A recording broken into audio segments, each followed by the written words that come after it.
Malemgi mafam sinba thungna pangthokhnabagum International Women Day gi thouram for all women and girl rights equality empowerment haiba themda nongmagi oiba awareness program amagalonenda pangthokhre kainau thongkha youth club KYC abadi lam ahingba village level federation kainau ga punna khusamnaduna lam ahingba VLF ki office ta pangthokhiba thouram aduda KYC kainau gi secretary A Sivananda Singh lam ahingba VLF ki president A Ivemhol amadi lam ahingba VLF ki secretary L Kitana athoiba Sing on a Sarukiaki, Aduga Lam Ahingba VLF ki Makada Laiba SHG 16 gi Masing Yam Laba member Kayasu Sarukiaki, Tharam Aduga Marlina Lam Ahingba VLF ki President Ahung Sangbam Ibem Halna Fundurakpada, Malemgi Nupigi Numit na Lakpada, Nupi Angang Sing Bulu na Taubiba, Amadi Nupi Angang Singda, Miwat Minaja Thaba Leplasi, Nupi Angang Singda, Ketna Batamdana, Afaba Kunai Ama Oinaba, Honabada Aikoi Kuding Mak Todang Lominarasi, Chakotpa Afaba Kunai Amasembada Nupi Obisingi Ajoba Todang Lay Haibasi,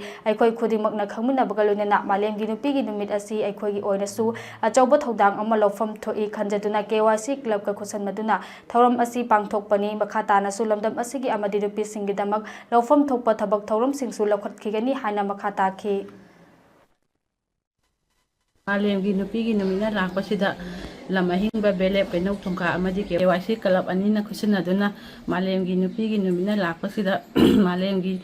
dalairiba nupi angangsingda manaba miyeng thambiduna chakotpa khunai ama porakpa ngamba oirasino malem ama lamdam ama chakotpada nupi obisingi thaudang sauna lai Malemgi Nupigi Numit lakpasida Manipur dasu nupi angangsingda niot minai laitaba manaba miyeng thambiduna chakotpa khunai ama porakpa oirasino